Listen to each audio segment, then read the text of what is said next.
Hello everyone, welcome back to the channel. Today we're going to be doing something a little bit different, and instead of doing a TV show or a movie review, we're actually going to be doing a comic book review for the first time on the channel.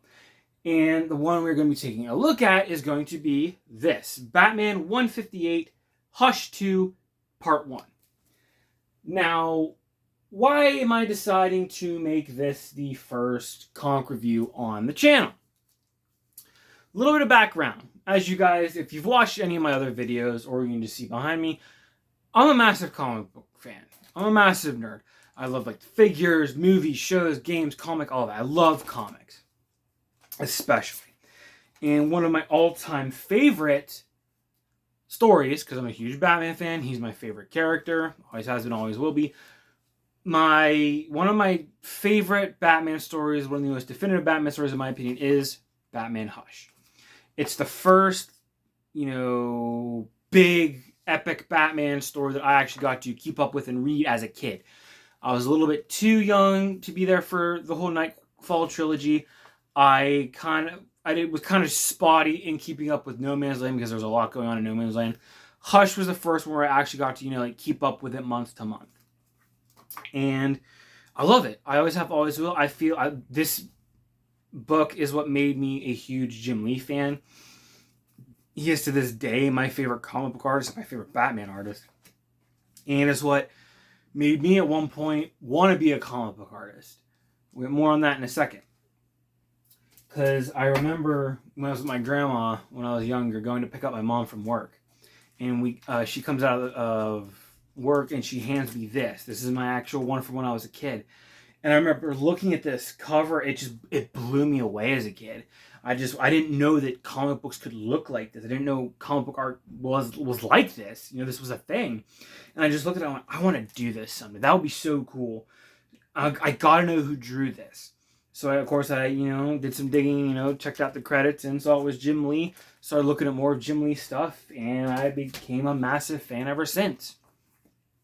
Now, part of the reason I'm doing Hush 2 is not just because I'm such a huge Hush fan, it's because, well, mainly kind of is, but the reason I decided to pick this up, because little more background, probably for like the last, I would say, 10 years, maybe even 15, around like New 50, like 2011 and the New 52 era, of especially in comics.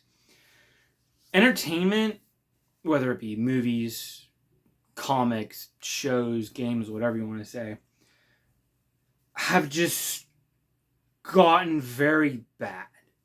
Whether you want to say it's just bad, like poor writing, poor production, poor whatever, whether it's gotten too political, or whether it's woke, because it is a real thing, don't let anyone fool you. It's not a good thing either. All this stuff has been a contributing factor to that. And it happened probably the fastest and the hardest first in comics. They would do all these gender swaps, race swaps, sexuality bending, and this, that, and the other thing, and cutting out, classic characters for these legacy characters, and this, that, and the other thing. And it just got to a point where I was just like, I'm not spending my money on this. I don't care. You guys don't care about not only the characters, but when you start going around saying, oh, if you vote a certain way, or if you support this, or if you don't support that, don't read our product or don't consume our product, it's kind of like, what kind of marketing is it? That's stupid. It's like, okay, cool, I'll go somewhere else. So I did. And I believe it was with Batman 100, which was about 5 years ago now, was the last mainstream comic I bought. And I peeked in because I do follow, YouTubers and things like that talk about the comics. They'll do reviews, synopses, things like that. So I've been keeping up with what's been going on. And it's just been, if it's not like political or woke, it's just bad. There are some, good things that shine out here and there, but it's buried, and that stuff tends to get not promoted by the companies, and it's like finding a needle in a haystack. So I just kind of got to the point where no, I'm good, I'm done. But then they announced this, which it feels like an act of desperation. It does. Sales have been terrible, and it's like we're getting a sequel to Hush 20 plus years later. kind of unnecessary, but I was like, all right, cool, whatever.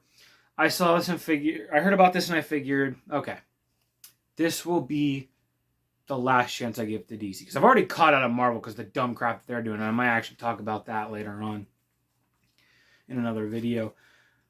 But this is going to be DC's last shot, at least for me.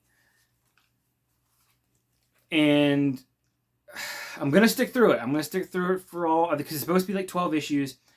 But it's annoying because we're getting this. We got this issue in technically last month, because time of recording this is April 1st. We're getting it. We got the first one in March. Then we're going to get the next 5 in the following months. Then we're going to take a break. Then we're going to get the rest of them, the last 6 next year.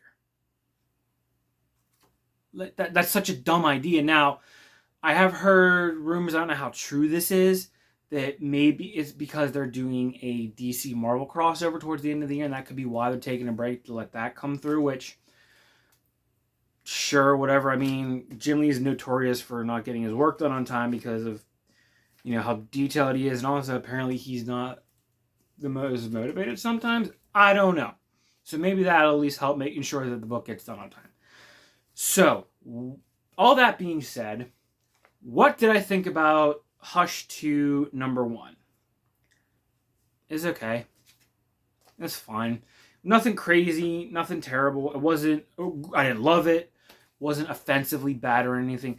It does feel, at least for now, they do want to just, tell a Batman story and not get over, like political or woke or anything about it. It does have some issues, no pun intended. It does feel insanely fast-paced. Like, the events in the story take place over a couple hours in this first issue, but it feels like bang, bang, bang, back to back to back. There's no, time to, pause or anything. Which is, they could have slowed it down a little bit. And there are moments that do make it feel kind of like a reskin of the original Hush Chapter 1. Because in that one, basically, he starts off trying to save this kid who's been kidnapped by Croc, trying to get ransom. He fights Croc. Catwoman comes in, steals the money while he's fighting Croc. He stops Croc. He goes to chase after Selina. He gets his line cut. He falls into an alley. He's about to get jumped by these robbers. Then Huntress shows up to save him. And she beats up the guys, takes him back to the Batcave, and he gets patched up. Now, that takes place within the first 2 chapters of Batman Hush, rather. That all kind of happens in this first issue, which is a little much. Because the way this starts off, Batman's tracking this truck full of stolen piranhas that are leaving hints towards Joker's first crime, poisoning Gotham's reservoir, water system, whatever it was. And I'm kind of like, okay, so we're doing this again? We did this in the New 52 and Death of the Family. So it's like, he's doing it again? Or are we just completely not counting New 52? Did that not happen? We rebooted. Stop rebooting so many times. It gets hard to follow and it's annoying. So we have that happen. He shows up. He fights all the bad guys. He opens the back of the truck. Joker smacks him in the back of the head with a crowbar. He throws him into the water and dumps a bunch of the Jokerized piranhas in there. While Batman's in the water fighting with the piranhas, Hush shows up. He has this big burly dude, like his muscle, grab Joker and cart him off to his secret location or whatever. Then we cut back to Batman, who's basically fighting with these fish. They go to attack him in the head, and because of his cowl safety features, they activate, but it kind of messes up and not only electrocutes the fish, but electrocutes him, so he passes out. And I'm sitting here going, shouldn't he just drown then? Whatever. But then, we cut to Joker with Hush, and Hush his base, and Hush basically strings him up. He puts all these kind of weird surgical instruments all through him and whatnot, and he starts surgically torturing him.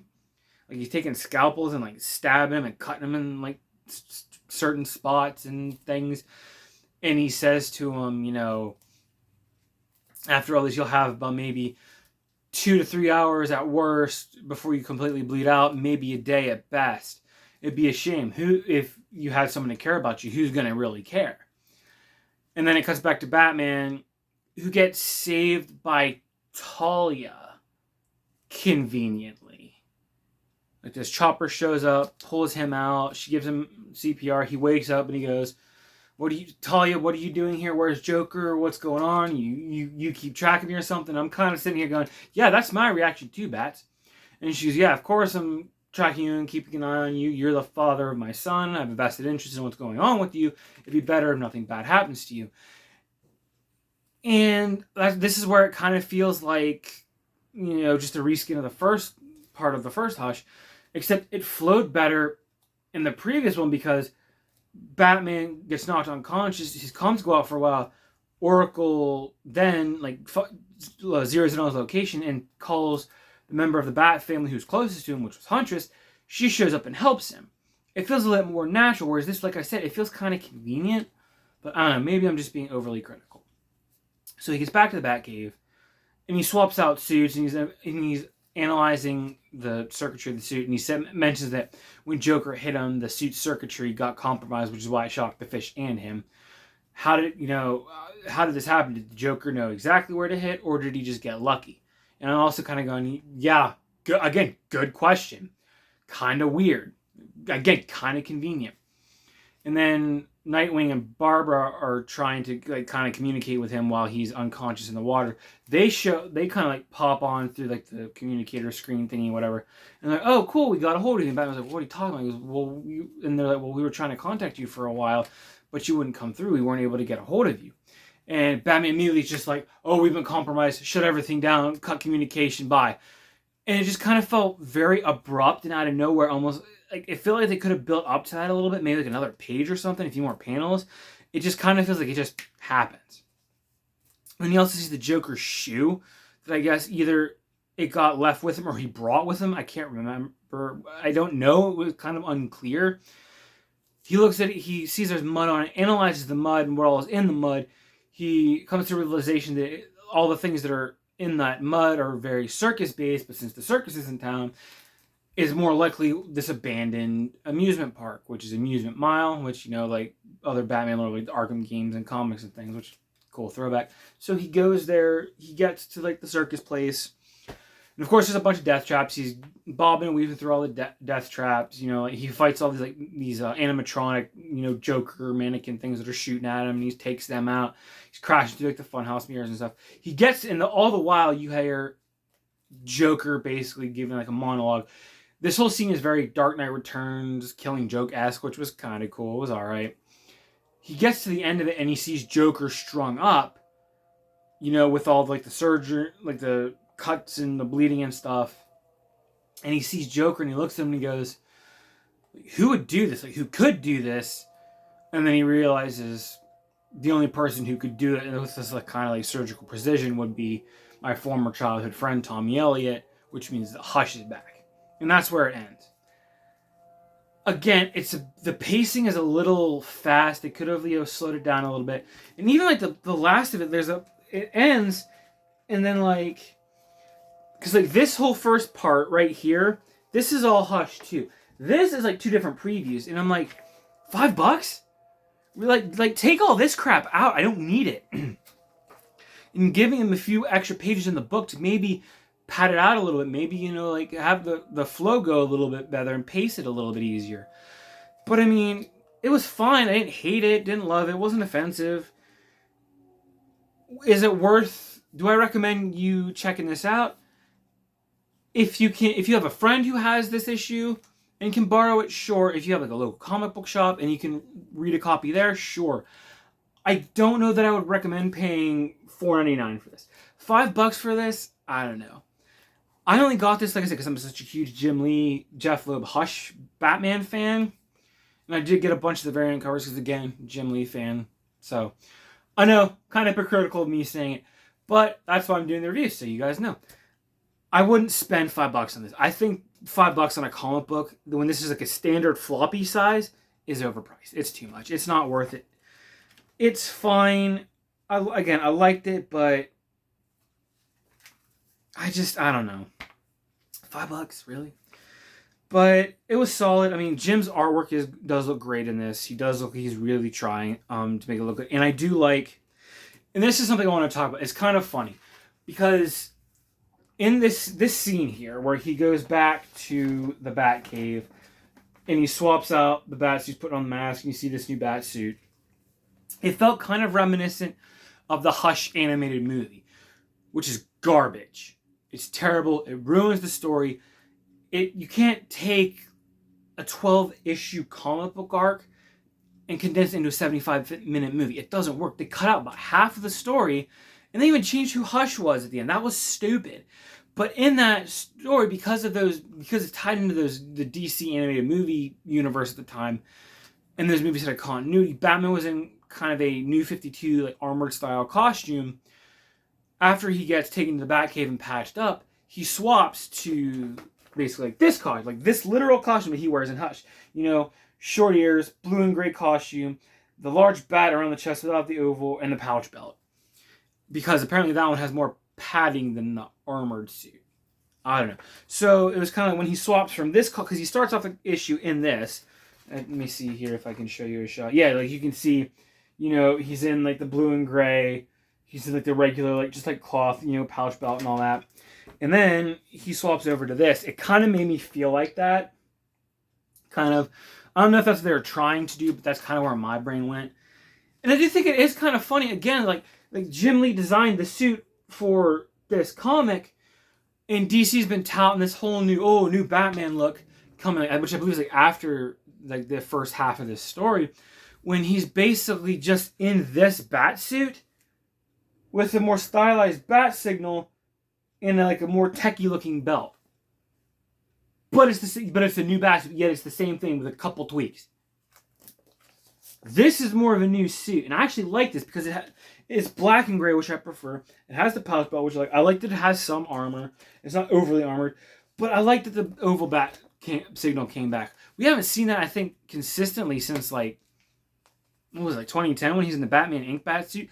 I know sporadically he did have a couple bat suits that he like for like a couple issues here and there where it had the oval, but consistently he hasn't had it for a while. So it was cool to see this bat suit have the oval come back. But yeah, that's basically my thoughts on it. It was solid, is the best I can say. It was okay. I'd probably give it like 6.5 out of 10. I didn't love it. Like I said, didn't love it, didn't hate it. If you can read this without having to spend money on it, sure. If you can like buy it digitally for like maybe like $1 or $2, check that out. It's a solid read. If you really like Hush, check it out. If not, it is, maybe like I said, just maybe see if you can't borrow it from a friend or something, or check out a lot of the YouTubers and whatnot who, have these channels. There'll definitely be a review or like a synopsis kind of video of this probably very soon if they're not up already. But that's pretty much going to be it for me. As always, thank you guys for watching. I genuinely appreciate it. I appreciate all the love I've been getting on the Daredevil videos. It means a lot. Obviously there's going to be another one of those coming out on Sunday because we do get a new episode tonight. I might have another comic review coming out this week, hopefully. Let me know if you guys are enjoying the comic reviews. I thought it'd be something little fun, little change of pace, maybe pepper these in there. Different points, kind of break up just like the movies and the shows and the news and stuff. Thought this would be a little fun extra thing to do. But yeah, that's going to be it for me today. Thank you guys for watching. Please like, comment, and subscribe. And you guys have a great day. Peace and love, everybody.